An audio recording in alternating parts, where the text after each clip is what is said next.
우리 속담에 첫 단추를 잘 꿰어야 한다, 이런 말이 있습니다. 첫 단추를 잘 꿰어야 한다. 여러분, 이 말은 어떤 의미일까요? 첫 단추를 잘 꿰어야 한다. 단추를 좋은 걸 끼워야 된다는 말일까요? 아니면 단추를 바르게 끼워야 된다는 말일까요? 예를 들면 단추를 끼우는데 첫 단추를 황금 단추로 끼워야 된다는 말입니까? 아니면 단추 구멍에 바르게 끼워야 된다는 말일까요? 후자죠. 그런데 요새는 좀 이상한 말들이 많이 있죠. 요새는 어떤 말이 많이 있습니까? 황금 단추를 끼워야 된다는 말로 많이 쓰이고 있습니다.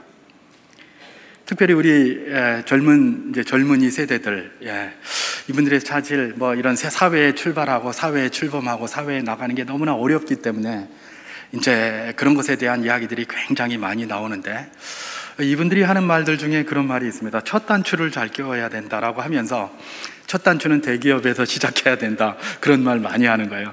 이게 다시 말해서 단추를 끼우는데 황금 단추로 시작을 하겠다, 그런 말입니다. 그들이 왜 그런 말을 하는지 이유가 있습니다.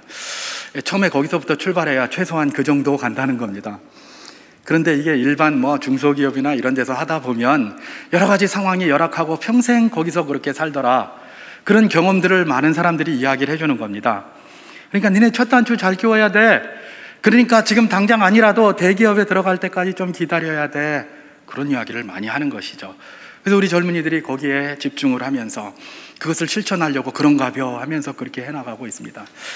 우리 주변에서 그런 게 너무나 많이 보이니까 그런가벼 할 수가 있습니다. 그런데 꼭 그런 것만은 아닙니다.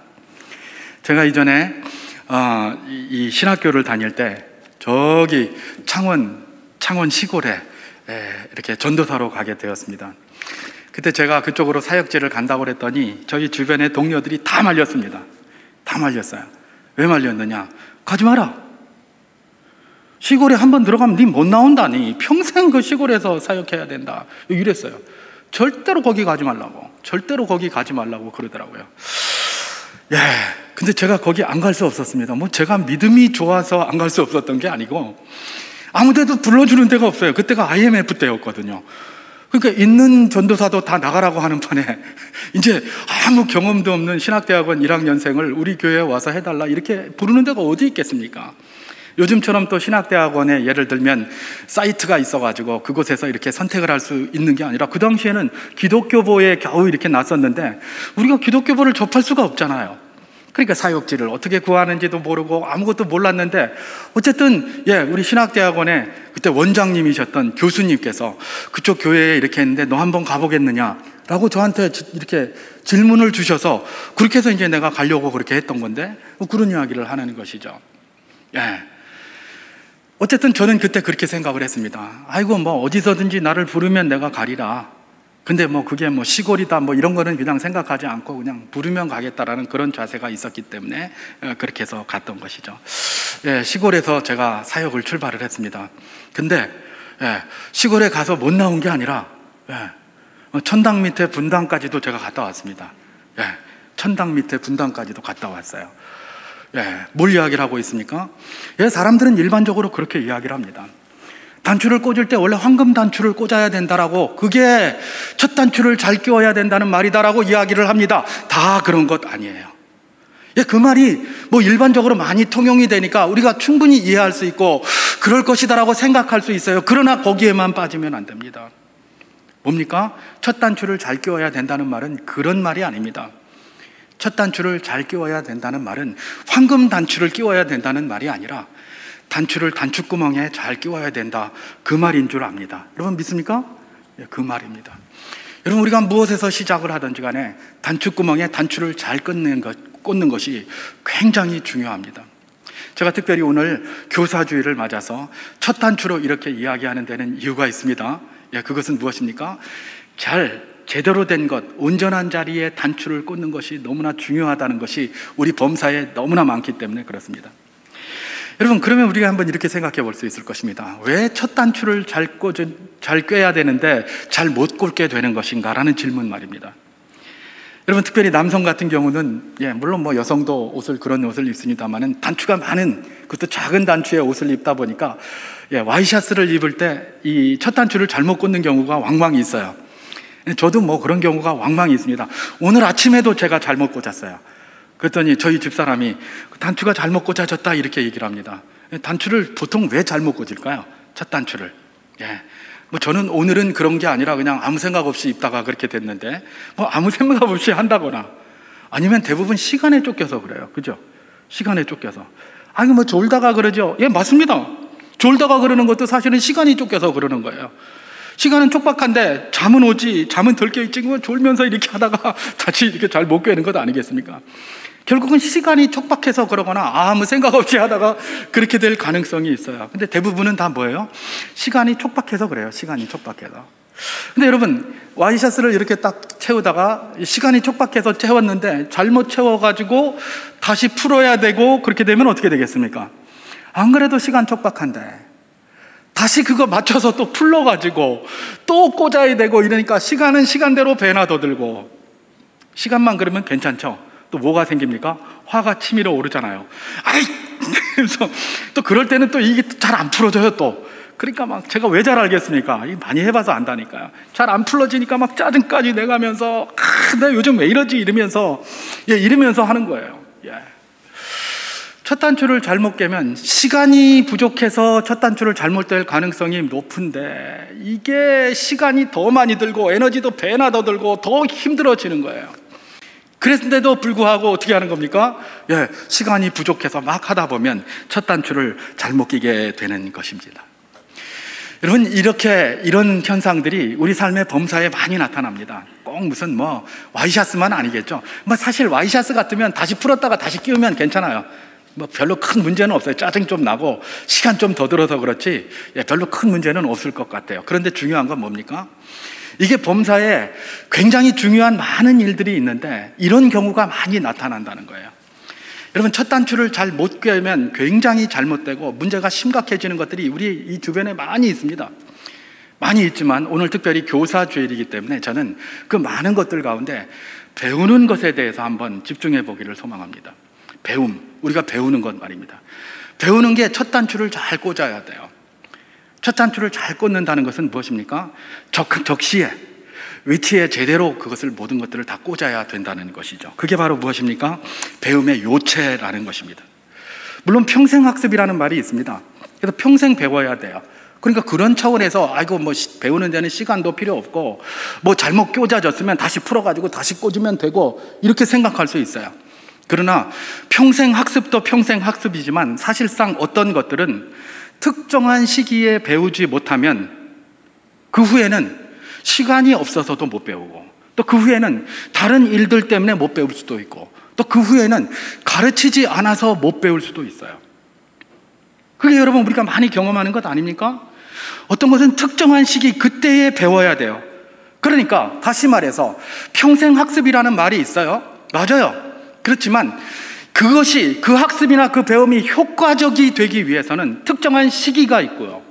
그 시기에 배워야 한다는 겁니다. 그게 뭐 부인할 수 없는 사실인 것이죠. 특정한 시기에 뭘 배워야 한다. 이건 특별히 다른 무엇보다도 우리 신앙교육이 그렇습니다. 신앙교육은 특정한 시기에 배우는 것과 그것을 배우지 않는 게 굉장히 차이가 많이 나요. 뭐 모태신앙이 뭐 이렇게 뭐 너무 무덤덤하다 이런 소리 참 많이 있는데요. 사실 모태신앙이 굉장히 중요한 거예요. 굉장히 큰 장점이 있어요. 왜냐하면 바로 그때 꼭 신앙교육을 배워야 할 그때에 이들이 계속해서 배우고 있다는 것. 그래서 겉으로 보기에는 좀 뭐 몸이 건조한 것 같고 뜨뜻미지근한 것 같아도 그것만큼 아름다운 게 없는 거예요. 그러니까 그 장점을 생각하면서 그것을 계속해서 우리가 견지해 나아가야 되는 것이 중요하다는 것이죠. 여러분, 신앙에 있어서 이 시간이 왜 중요합니까?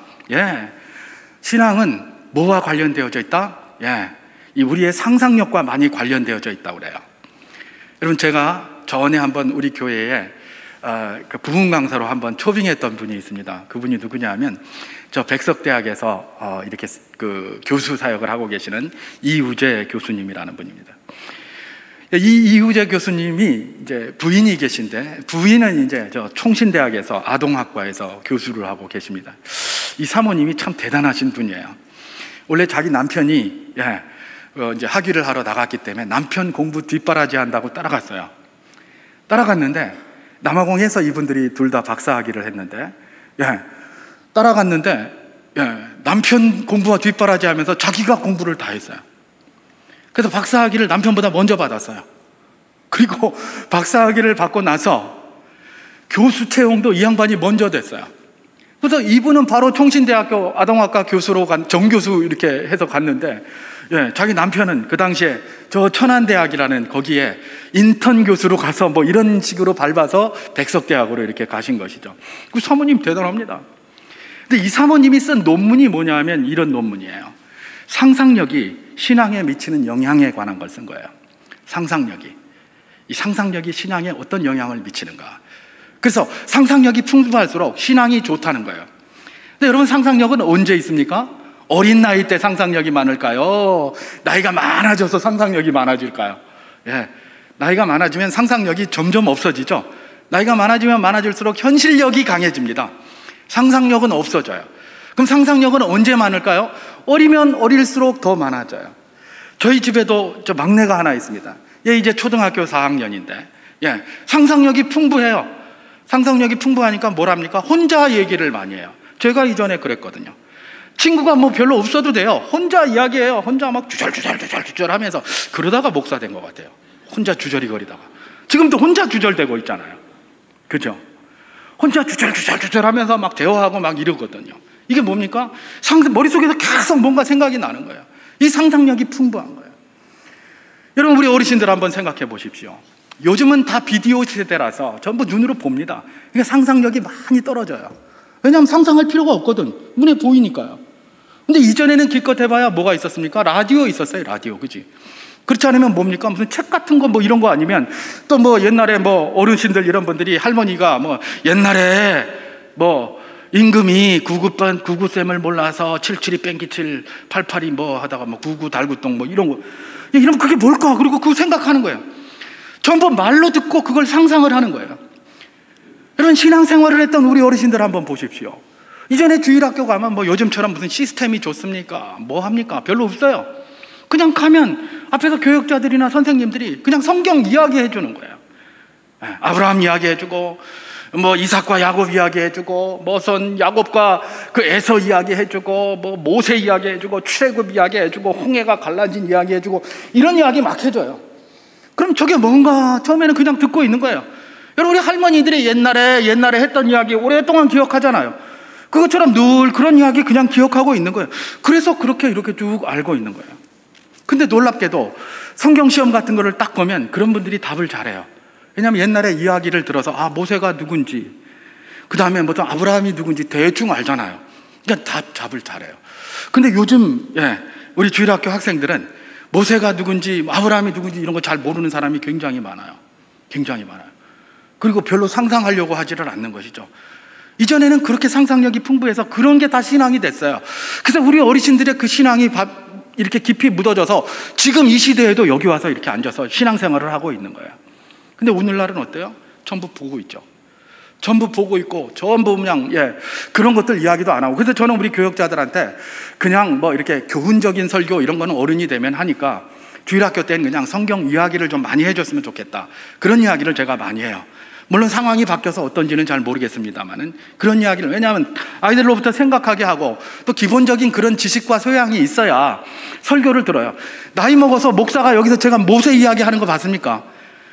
모세가 어땠다라고 설명만 할 뿐이지 그걸 구체적으로 이야기를 안 해요. 그럼 모세가 누군지를 모르고 앉아있으면 이 대화가 안 되는 거죠. 그 배울 때가 있어요. 아무 때나 그걸 이렇게 가리키는 게 아니에요. 어른들 대고 앉아서 아브라함 이야기하고 있고 뭐 모세 이야기하고 이렇게 할 수 없잖아요. 교훈적인 설교를 하는 것이죠. 자, 그러니까 그건 어디서 배워야 되는 겁니까? 우리 주일학교 때 그걸 다 배워야 되는 거예요. 주일학교 때. 그래서 그 첫 단추를 잘 띄워야 되는 거예요. 그래야 그 다음부터 잘 풀려나가는 거예요. 근데 오늘날의 현실은 어떻습니까? 오늘날의 현실은 그게 되지 못하고 있다는 거예요. 예를 들면 교사로서 주일학교 학생들을 가르치려고 한다. 또 부모로서 자녀들을 좀 가르치려고 한다. 옛날에는 어떻습니까? 막 교회 안 가면 막 엄마 아빠가 때리고 막 이렇게 해서 무서워서라도 갔어요. 근데 요즘 그랬다가 큰일 납니다. 바로 고소당합니다. 바로 도서 가서 깜빵에 가 있어야 돼요. 그렇게 할 수가 없어요. 그리고 또 그렇게 하지도 못하고요. 상황이 이렇게 됐어요. 그러니까 이것도 아닌데 놀랍게 학교 가면 어떻습니까? 일주일을 제가 한번 평균을 이렇게 넣어보면 이런 신앙교육을 하는 시간보다 일주일에 학교 가서 공부하고 하는 시간이 거의 한 30배는 더 많아요. 그렇잖아요. 그런데 학교에서 가르치는 공부가 신앙을 가르칩니까? 아니에요. 오히려 더 반성경적인 거 가르치고 반신앙적인 거 가르치고 막 그렇게 해요. 그러니까 우리 아이들이 굉장히 헷갈리는 거예요. 뭘 배워야 될까? 교회 가면 이렇게 하는데 여기서는 이런 이야기하고 이거 어떻게 했으면 좋겠나? 교회에 오면 또 그래도 네가 신앙을 이야기해야 된다라고 막 그렇게 얘기를 하니까 또 학교 가면 또 그거 얘기하려고 그러면 또 좀 주눅이 들고 이러니까 늘 죄스럽게 살아가요. 늘 죄스럽게 막 이러고 살아가는 거예요. 여러분, 이게 오늘 우리가 처한 현실이에요. 그런데 그 시기를 놓치면 또 뭐예요? 그걸 갖다가 제대로 가르칠 수가 없어요. 이 시기가 너무 중요하기 때문에 저 공산주의 사회에서는 어떻게 얘기를 합니까? 우리 종교 자유가 있다. 무엇이든지 종교 믿어도 된다. 뭐 이런 이야기를 하면서 뭐 전도하고 이러는 것도 웬만하면 허락을 해요. 근데 조건이 있어요. 제 기억이 정확하다면 18세 이상일 때만 포교가 가능해요. 18세 미만인 자에게 포교하다가 붙잡히면 그건 범법이에요. 왜요? 그때가 중요한 때거든. 그때가 상상력이 동원되는 때이거든. 그것만 지나면 별로 의미가 없다는 거예요. 그러니까 그 시간 동안에 이들은 뭘 가르칩니까? 자기들 신앙을 가르쳐요. 자기들 신앙이 뭡니까? 공산주의예요. 공산주의를 그때까지 열심히 가르치고 그 다음에는 그 공산주의가 토대가 돼가지고 다른 것들을 판단하기 때문에 다른 거 아무리 들어와도 웬만하면 아무것도 안 된다라는 거예요. 그래서 그들이 그렇게 하는 것입니다. 여러분, 우리 주일학교 교사주의를 맞아서 우리가 이것을 왜 더 집중해 봐야 되냐, 이 시기가 너무나 중요하다는 것들을 왜 우리가 집중해야 되느냐, 바로 그들이 평생 이때 배운 그것을 토대로 해서 뭡니까? 앞으로 배울 것들을 판단해 나가기 때문에 그렇습니다. 그래서 지금 배워진 그 틀이 앞으로 배워질 것들을 평가하고 배격할 것인지 받아들여야 될 것인지 이런 것들에 대한 토대가 돼요. 그렇기 때문에 이게 너무나 중요한 것이죠. 자, 이런 상황에 있는데 우리 선생님들 이런 소리를 듣고 나면 더욱더 마음이 무거워집니다. 왜냐하면 이게 지금 굉장히 어려운 현실이거든요. 오늘 70주년이라서 교사주일이라서 참 뭔가 좀 이렇게 결단을 좀 해봐야 되는데 이게 쉬운 일이 아니에요. 아까도 말씀드린 것처럼 학생들은 이미 복음보다는 반복음에 더 많이 노출되어져 있고 또 그나마 좀 데리고 뭘 좀 이렇게 하려고 하는데 요즘은 또 코로나까지 또 이래가지고 대면도 잘 안 되고 또 어떻습니까? 아이들 수가 자꾸 줄어든다고 그러고 사회적인 상황이나 환경들이 이러니까 뭔가 이렇게 좀 해야 되겠다는 그런 생각을 하는데 정말 답답한 것이죠. 이게 오늘 주일학교 선생님들이 처한 상황이고 복음의 교사들인 우리 모두가 처한 상황이라는 것입니다. 어떻게 해야 될 것인가? 사실 저도 고민을 많이 해보지만 답이 없어요. 사실 어떻게 해야 될지 저도 모르겠어요. 저뿐만 아니라 교회들이 지금 다 이 상황이에요. 어떻게 해야 될 것인가? 우리 다음 세대들을 어떻게 가르쳐야 될 것인가? 어떻게 해나가야 될 것인가? 답이 없어요 지금. 그래서 그것 때문에 굉장히 지금 고통하고 있습니다. 코로나의 상황이 겹치면서 더 스트레스가 많고 이것 어떻게 해나가야 될 것인가에 대한 질문들이 끊임없이 던져지고 있습니다. 그런데 여러 가지 상황에서 우리가 할 수 있는 것이 무엇인가 생각해 보면 별로 특별한 게 없는 것 같아요. 오늘 어떻게 해야 될 것인가? 특별히 오늘 교사주일인데 어떻게 해야 될 것인가? 그런 질문을 안이해 볼 수가 없는 것이죠. 여러분, 특별히 우리 교사 선생님들, 우리 외적인 것이야 어떻게 바꿀 수가 쉽겠습니까? 그러니까 이런 것들은 우리가 어떻게 해야 되겠습니까? 하나님 붙잡고 기도해야 되겠죠. 주님, 상황이 이런 상황인데 이거 우리가 어떻게 할 수가 없으니 주님께서 은혜를 베풀어 주셔서 주의 복음과 주의 말씀들이 우리 다음 세대들을 통하여 계속해서 흘러갈 수 있도록 은혜를 더하여 주시옵소서. 그런 기도를 우리가 해야 될 것입니다. 그런 기도를 끊임없이 해야 될 것입니다. 뿐만 아니라 우리가 할 수 있는 것은 우리가 해야 되지 않겠습니까? 우리가 할 수 없는 부분은 하나님 앞에 기도하고 우리가 할 수 있는 부분은 하나님 앞에 기도하면서 또 행해 나가야 될 것입니다. 근데 그 행해 나가야 될 가장 귀중한 것이 무엇인가? 특별히 오늘 70주년이 되기도 했고 교사주일이기도 했으니까 교사주일에 70주년이 되는 이 해에 뭔가 하나님 앞에 교사로서 결단하는 것이 중요하다라는 그런 생각이 듭니다. 그래서 이건 우리가 할 수 있잖아요. 복음의 교사인 우리 모두가, 특별히 우리 주일학교 선생님들도 결단은 할 수가 있어요. 그건 우리가 할 수 있는 부분이에요. 그러니까 그냥 결단이 아니라 마음과 힘과 뜻을 다하여서 하나님 앞에 결단을 했으면 좋겠다라는 것이죠. 바로 그 결단을 하는 것이 무엇입니까? 우리 다음 세대들에게 교육을 할 때 여러 가지 어려움이 있어도 우리가 그 어려움을 극복해 나갈 수 있는 중요한 동기가 되기 때문에 그렇습니다. 사실 교사의 사역은 굉장히 힘듭니다. 교회에서도 3D 업종이에요. 보통 교회에 오면 모두 다 헌신을 합니다. 교회에서 다 헌신을 하고 있죠. 헌신을 안 하면 교회가 움직여지질 못합니다. 다 헌신하고 다 수고하고 있어요. 그렇기 때문에 누구만 수고하냐 이렇게 따진다면 그런 걸 따질 게 하나도 없어요. 그런데 교사의 헌신은 굉장히 중요합니다. 이건 굉장히 힘들어요. 중요하고도 힘들어요. 왜냐하면 그들을 가지고 그야말로 목사의 역할을 계속해서 감당해내야 되기 때문에 그래요. 복음도 잘 안 들어가고 그런 아이들 붙잡고 그렇게 해야 되는 게 이게 보통 일이겠습니까?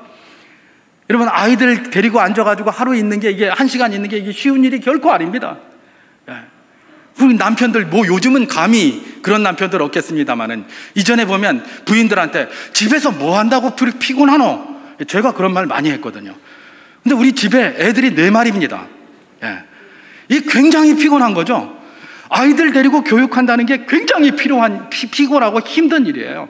그럼에도 불구하고 그냥 저는 맨날 집에 뭐 한다고 피곤하노? 이런 쓸데없는 감히 이런 말을 함부로 하고 다녔죠. 아이들 데리고 하는 게 굉장히 힘든 일이에요. 근데 우리 교사 선생님들이 굉장히 힘들다는 것들을 하나님 알고 계시고 우리 성도님들도 알아줘야 돼요. 그래야 그들도 힘을 내서 할 것 아니에요. 교사나 우리나 똑같이 봉사하는데 이래버리면 그 다음부터 재미가 없어요. 대화가 안 돼요. 우리 다음 세대들을 우리가 생각한다면 교사에게 힘을 줘야 되고 격려해야 되고 위로해야 되고 그야말로 에너지를 많이 들어야 돼요. 나는 못 받더라도 그들은 해야 된다라는 그런 마인드가 우리에게 있어야, 그래도 될까 말까예요. 그런데 거기에서 우리가 그런 격려를 안 하기 시작하면 거기서부터 그가 결단했던 것들이 자꾸 흔들리기 시작을 하죠. 그럼 내가 이거 뭐하러 하지? 이렇게 되게 돼 있어요. 그러니까 어떻게 해야 됩니까? 우리는 그들을 격려하고, 그들이 그야말로 전쟁의 최앞에 나가 있는 소대장이다, 소대장으로 소총 들고 나가서 지금 영적인 전쟁터에서 싸우고 있는 사람이다라는 것들을 기억하면서 그들을 끊임없이 격려해야 될 것입니다. 그럼 우리 선생님들은 어떤 결단을 해야 될 것인가? 저는 오늘 우리가 읽은 이 갈라디아서의 결단, 이 결단이 너무나 중요하다고 생각합니다. 그래서 이 결단을 우리 선생님들, 물론 우리 모두가 해야 될 것입니다. 왜냐하면 우리 모두가 다 복음의 교사이기 때문에 그렇습니다. 그럼에도 불구하고 특별히 우리 주일학교 교사 선생님들, 교사주일이니까 이 결단을 한번 하기를 소망하는데요. 19절 내용입니다. 제가 봉독하도록 하겠습니다. 나의 자녀들아, 너희 속에 그리스도의 형상을 이루기까지 다시 너희를 위하여 해산하는 수고를 하노니, 그렇게 이야기를 하고 있습니다. 바로 이런, 다시 말해서 우리 다음 세대들을 세우기 위하여, 그리스도의 형상으로 세우기 위하여 내가 해산하는 수고를 하겠다라는 그런 결단 말입니다. 이 시간에 함께 하신 우리 모든 선생님들, 이런 결단이 여러분들에게 있을 수 있기를 주님의 이름으로 축원합니다. 여러분, 사도 바울이 지금 왜 이런 이야기를 하고 있습니까? 해산한다, 굉장히 어려운 일 아니겠습니까? 굉장한 어려운 일이라는 것들을 지금 설명하고 있는 거예요. 표현하고 있는 거예요. 그렇지 않으면 해산하는 수고라는 건 말할 필요가 없죠. 해산하는 수고라는 것은 해산을 하다가 요즘은 그런 경우가 잘 없습니다만 이때만 해도 많은 사람들이 죽었어요. 해산을 하다가 산모도 죽고 해산을 하다가 태아도 죽고 막 그랬어요. 우리 어르신들이 어렸을 때만 해도 이런 체험 많이 하셨잖아요. 해산을 하다가 그야말로 자식이 죽을 때도 있고 그 다음에 어머니가 죽을 때도 있고 굉장히 위험한 것이었어요. 하물며 로마 시대였겠습니까? 그죠? 그러니까 해산하는 수고를 한다는 건 그만큼 죽을 것을 각오하고 죽을 목숨을 다해서 죽을 걸 각오하고 수고하겠다, 바로 그런 내용입니다. 근데 그가 왜 이런 수고의 결단을 하느냐? 갈라디아 교회에 어떤 문제가 생겼습니까? 갈라디아 교회에 거짓 교사들이 들어왔습니다. 갈라디아 교회의 첫 단추는 그야말로 제대로 끼워진 것 같았는데 사실 온전하지 못했어요. 그 이유가 뭐냐면 시간이 너무 짧았기 때문에 그래요. 이건 제가 생각하는 겁니다. 왜 그러냐면 사도 바울이 1차 전도 여행 때에 갈라디아 지역의 교회들을 개척했습니다. 1차 전도 여행이 기껏해야 한 2, 3년 뭐 길게는 한 3년, 그 다음에 뭐 짧게는 뭐 2년, 뭐 이렇게 해서 2, 3년 정도의 그 갈라디아 지역을 다 돌아다녔어요. 그게 1차 전도 여행의 기간이에요. 한 2, 3년 정도 했어요. 자, 그러다 보니까 그 기간에 어디를 한 겁니까? 지금 뭐 갈라디아뿐만 아니라 1차 전도 여행 전체를 갖다가 이렇게 돌아다녔으니까 그 시간이, 각 교회를 개척을 했다면 그 교회 개척한 교회마다 길게 있지를 못했겠죠. 기껏해야 한 2달, 그죠? 그렇지 않으면 한 달도 안 된 경우도 있고요. 뭐 이런 상황이었어요. 자, 이건 무슨 말씀이냐 하면, 사도 바울이 복음의 핵심은 잘 전했어요. 예수 그리스도로 인한 그 은혜, 그를 믿음으로 말미암은 은혜로 구원받는 것, 이건 제대로 전했어요. 근데 사실은 뭡니까? 그리스도인의 삶에 대한, 신앙적인 삶에 대한 것은 가르칠 시간이 없는 것이죠. 한 2달 있다가 가는데 그걸 언제 다 가르치겠습니까? 그죠? 그리고 갈라디아 교회에 유대인 출신들, 그야말로 율법을 아는 사람들만 있는 것이 아니라 이방인에게 있다가 온 사람들도 많고 그렇잖아요. 자, 그러다 보니까 여러 가지 하나님의 말씀을 가르치는 것도 힘들고 이 시간적인 촉박감 때문에 여러 가지 그런 어려움이 있었을 거예요. 사도 바울이 기본 복음의 핵심은 정확히 가르쳤어요. 복음의 핵심에 대해서는 정확히 가르쳤지만 이게 시간적인 한계 때문에 사도 바울이 뭡니까? 그 정도만 가르치고 다른 데로 떠나는 것이죠. 근데 그 후에 누가 들어왔습니까? 떠나자마자 거짓 교사들이 들어왔어요. 그래서 이 사람들은 사도 바울이 있었던 그 시간과는 비교할 수 없을 정도로 거기서 오래 있으면서 계속해서 그들에게 뭐를 이야기를 합니까? 그리스도인의 삶에 대해서 이야기를 하는 거예요. 그리스도인의 삶에 대해서 계속해서 그 이야기를 하니까 이건 사도 바울에게 들어보지도 못한 건데 그리스도인의 삶에 대해서 자꾸 이야기를 하는데 그 삶이 뭡니까? 소위 율법주의적인 삶이에요. 야, 너희가 구원받는데 믿음으로 구원받는다? 그래, 오케이. 근데 그것만 가지고는 안 돼. 너희가 율법적인 삶을 살아야 돼. 할례도 해야 되고 절기도 지켜야 되고 월삭도 해야 되고 삶에 대해서 계속해서 가르쳐요. 근데 여러분, 이 율법주의적인 삶을 갖다가 배우면 말입니다, 사람들이 이해를 금방 할 수 있어요. 그래서 세상의 모든 종교들은 다 율법주의적이잖아요. 기독교 내에서도 말입니다, 율법주의가 굉장히 많아요. 그렇죠? 여러분, 예를 들면 로만 카톨릭 같은 경우는 뭐예요? 공로주의가 있어요. 공로주의. 그래서 우리가 공로를 쌓아야 된다. 그래서 막 전부 다 사람이 뭔가 수행을 하고 공로를 쌓는 것에 굉장히 관심이 많잖아요. 여러분, 개신교도 비슷한 게 있어요. 공로주의라고 말할 수 없으니까 개신교는 뭘 합니까? 천국에 가서 멸류관을 받는다라는 것을 등장시켜요. 그저 뭔가 열심히 해야 된다, 삶에 있어서 열심히 해야 된다, 그런 것들을 자꾸 강조를 하는 것이죠. 이게 다 뭐예요? 은혜로 구원받는다는 것에 대한 어떤 겁니까? 이건 뭔가 공짜 같으니까 비지떡 같아. 공짜라서 이거 이상한 것 같아. 싼 게 비지떡이야. 이런 생각이 드는 거예요. 그러니까 내가 뭔가를 해야 된다라는 것이 모든 죄된 본성을 가진 인생들이 다 가지고 있는 것이다 보니까 사도 바울이 은혜의 복음을 전하다가 거짓 교사들이 와서 율법주의를 전하니까 이게 더 잘 맞는 거예요. 이게 더 잘 맞는 거예요. 그 율법주의를 얼마나 열심히 가르쳤는지. 이 사람들이 원래는 어떤 거예요? 사도 바울을 너무 좋아했는데 그야말로 사도 바울이 눈이 안 좋아가지고 그게 그야말로 그에게 가시였잖아요. 복음 전하러 다니는데 눈이 잘 안 보이고 힘들고 막 그랬는데, 그래서 하나님 앞에 기도해서, 하나님, 내가 복음 전하러 다니면서 사람을 치유한다고 하면서 눈이 이게 뭡니까? 눈 좀 잘 보이게 해주세요. 그래야지 사람들이 내가 너 고치러 복음 전한다 그러면 니나 잘해라, 니 눈이나 고쳐라, 이렇게 하지 않겠습니까? 그러면서 기도를 3번이나 했잖아요. 그죠? 근데도 하나님께서 그거 들어주지 않았어요. 그러면서 내 은혜가 내게 족하다, 내 능력이 내가 약한 곳에서 온전하여진다 라고 그런 감동을 주셔서 그때부터 사도 바울이 뭐라고 했습니까? 그래, 나는 내 약한 것을 자랑하리라. 왜냐하면 거기에서 예수 그리스도의 능력이 온전하게 드러나기 때문에 그렇게 하고 다녔던 것 아니에요. 사도 바울은 그런 연약함 속에서도 막 이렇게 복음을 전할 때에 이들이 참 복음을 받고 그때 너무나 기뻐서, 복음의 기본을 받고 너무나 기뻐서 뭡니까? 그 갈라디아 교인들이 우리 바울 선생님이 눈이 그렇게 어둡다면 우리 눈이라도 빼서 좀 넣어줘야 되겠다, 이 정도로 열심히 따랐었어요. 그랬는데 바울이 떠나고 나서 얼마 안 있다가 들어온 이 거짓 교사들이 얼마나 이들을 열심히 가르쳤는지, 열정적으로 가르쳤는지, 이들이 삶에 대해서 이야기를 하는 것에 그만 빠져가지고 나중에 어떻게 된 겁니까?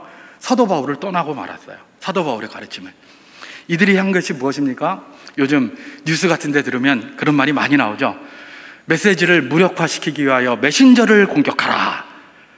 그가 전하는 말을 무력화시키게 하기 위하여 그 전하는 사람을 공격하라. 그런 이야기 하잖아요. 예, 그거예요. 사도 바울이 전한 그 참복음을 무력화시키려고 이들이 전한 게 뭐예요? 사도 바울 저건 사도도 아니다. 메신저를 공격한 거예요. 사도도 아니다. 저거는 말이야. 예수님 따라 다니지도 않았고, 예수님과 3년 공생애도 보내지도 않았고, 그게 뭔 사도고, 그런 게 전한 게 참복음이가 아니다. 이래가면서 말입니다. 자기들 율법주의를 이야기하는 거예요. 그럼 가만히 들어보니까 이게 자기들 이성에도 맞는 것 같고, 이러니까 어떻게 하는 겁니까? 그야말로 사도 바울을 다 밀어제치고 이들이 이 율법주의자들의 가르침을 따라가게 된 것이죠. 사도 바울이 그래서 지금 어떻게 한 겁니까? 물론 온전하지 못했어요. 자기가 전한 복음의 기초는 온전했지만 그게 시간이 너무 짧아서 제대로 단추에 채워지지 않았을 때에 이 거짓 교사들이 들어와서 오랫동안 있으면서 거기에서 아주 잘못된 단추를 계속해서 끼워온 것이죠. 사도 바울이 뭐라고 얘기를 하는 겁니까? 그 단추를 이제 다시 풀고 온전히 채우게 하기 위하여 내가 해산의 수고를 하겠다. 그런 결단을 하는 겁니다. 왜냐하면 이건 처음에 가르치는 것보다 훨씬 더 힘들다는 겁니다. 이미 참복음에 대해서 거부하는 그런 태도가 나왔기 때문에 그걸 다시 가르치기가 너무나 힘든 거예요. 여러분, 삶을 가르치는 것들 주의해야 됩니다. 참복음이 먼저입니다. 여러분, 오늘날도 이단들이 굉장히 많아요. 이단들이 바로하고 있습니다. 그들이 가르치는 게 뭘까요? 이단들이 제일 먼저 가르치는 것은 그리스도인의 삶에 대해서 가르칩니다. 그럼 한번 보세요. 야, 니네 교회 그 목사, 그 사짜배기 사꾼 짝퉁 목사 이거 교회들이 하는 삶이 이게 뭐고 교회들이 왜 이렇게 사노? 처음에는 그걸로 접근해요. 그럼 익숙하잖아요. 우리가 늘 보니까 그런 말 같아요. 그래 그렇게 하다 보면 나중에 조금 지나면 뭐가 됩니까? 예, 복음의 본질을 바꾸는 거예요. 처음부터 복음의 본질을 이상하게 이야기하지 않습니다. 처음에는 삶을 이야기를 해요. 이 거짓 교사들하고 똑같아요. 이 유대주의자들하고 삶으로다가 계속 이야기한 다음에 나중에 뭡니까? 사람들의 마음을 뺏어가지고 본질을 흐려버리는 게 이단이죠. 갈라디아의 바로 이단들이 그런 이단이었다는 것입니다. 여러분, 이 사도 바울이 이들을 다시금 온전한 복음 그리스도의 형상으로 세우기 위하여 해산하는 수고를 해야 되겠다, 이렇게 결단했는데 우리 선생님들도 마찬가지입니다. 정말 이 사도 바울이 가르친 것보다 훨씬 더 많은 시간이 거짓 교사들에게 배운 것처럼 우리가 온전한 복음으로 가르치는 것보다 훨씬 더 많은 시간 우리 아이들이 다 세상에 노출되어져 있습니다. 그러다 보니 우리가 하는 것은 온전치가 못해요. 이게 단추가 잘못 채워진 것 같아요. 너무 시간이 짧아서. 그러다 보니까 어떻게 되는 겁니까? 예, 이제 잘못 채워진 그 단추가 이전에는 그래도 막 그냥 좀 순종도 하고 뭐 이러는 게 있는데 이제 시간이 점점 가면서 법적으로도 그렇게 못하고 막 이렇게 되다 보니까 이제는 우리 아이들, 우리 다음 세대들이 굉장히 힘들어하기 시작한 것이죠. 이걸 어떻게 해야 될 것인가, 이걸 할 것인가 저걸 할 것인가 굉장히 두려워하고 힘들어하게 된 것입니다. 여러분, 우리에게 특별한 방법 없습니다. 우리 주님께서 말씀하시는 것은 무엇입니까? 예, 외적인 것은, 우리가 할 수 없는 것은 우리 주님께 은혜를 구하고 내 쪽으로는 너희가 해산의 수고를 하겠다고 결단하라. 그것이 바로 오늘 이날 이 교사주일에 주님께서 우리에게 도전하는 것입니다. 나는 막 편안하게 이렇게, 이게 아니라 그야말로 하나님, 내가 부족하지만 내가 기회가 돼서 내 앞에 주어지면 나는 해산의 수고를 하겠습니다라고 결단을 하는 겁니다. 그렇게 하고 나아가라는 겁니다. 그렇게 결단을 해도 사실은 굉장히 힘들어요. 그런데 그렇게 하지 않는다면 어떻게 될까? 예, 이게 바로 오늘 교사 선생님들 여러분들에게 주어진 주님의 책무이고 저에게 주어진 여전한 주의 책무라는 것들을 이렇게 바라볼 수가 있습니다. 예, 말씀을 정리합니다. 우리가 여러 가지 그런 복잡한 상황 속에서 지금 살아갑니다. 특별히 교회 교육과 관련해서 생각을 해보면 너무 답답한 상황이 분명합니다. 예, 목사인 저 제대로 이 방향성을 제시하고 앞에서 이끌어가야 될 저도 크게 자신이 없어요. 막 흔들거리고 그래요. 그러나 우리 주님께서 저에게 그렇게 도전하십니다. 네가 그렇게 비실거리면 어떡하냐? 제 머릿속에서 나올 수 있는 게 더 이상 없는 것 같아요. 우리 주님의 지혜를 구할 뿐입니다. 주님께서 모든 상황을 인도하여 주시옵소서, 그렇게 기도할 뿐이죠. 그리고 또 이렇게 할 수 있는 게 무엇이겠습니까? 이거는 우리가 할 수 있는 것이니 우리 다음 세대들을 그야말로 믿음으로 세우고 그리스도의 형상으로 세워가기 위하여 해산하는 수고를 하겠다. 그 결단을 하는 것입니다. 그 결단을 하고 나아가는 것, 그것이 오늘 저와 우리 모든 선생님들에게 주어준 하나님의 사명이고 도전임을 기억하시기를 주님의 이름으로 축원합니다. 여러분, 요즘 우리가 사무엘서로다가 그렇게 큐티를 하고 있습니다. 사무엘서에 보면 하나님이 기뻐하시는 다윗이라는 사람이 있습니다. 근데 여러분, 이 다윗이라는 사람은 사실 보면 사람들한테 별로 인기를 못 얻었어요. 심지어 즉아버지한테도 인기를 못 얻었어요. 여러분, 다윗의 아버지 이새가 그 당시에 유다 지파 중에서도 굉장히 나이가 많았다라고 성경이 기록하고 있고요. 그죠? 어저께인가요? 어저께 본문인가요? 보면 그렇게 기록하고 있고요. 다윗은 이새의 막내였어요. 막내였고 아직 결혼도 안 하고 아주 어린 아이였죠. 그죠? 17, 8세쯤 되는. 여러분, 아주 나이 많은 아버지의 막내 아들이다.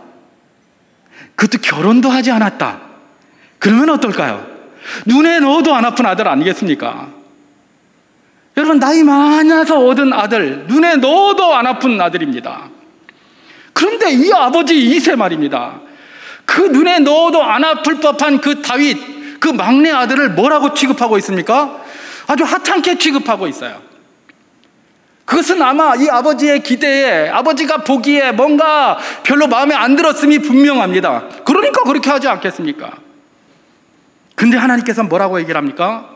내가 보는 것은 너희가 보는 것과 같지 아니하니 너희는 외모를 보거니와 나는 중심을 보느니라. 이렇게 하면서 다윗을 세우게 하시고 그를 뭐라고 합니까? 내 마음에 맞는 자다, 이렇게 하셨습니다. 여러분, 우리 선생님들, 여러분들이 보시기에, 우리 육신의 눈으로 보기에 우리 학생들이 그야말로 이새가 자기 아들 다윗 보듯이 허접하게 보일 때가 굉장히 많을 겁니다. 우리 부모님들, 우리 자녀들 볼 때에 허접하게 보일 때가 굉장히 많습니다.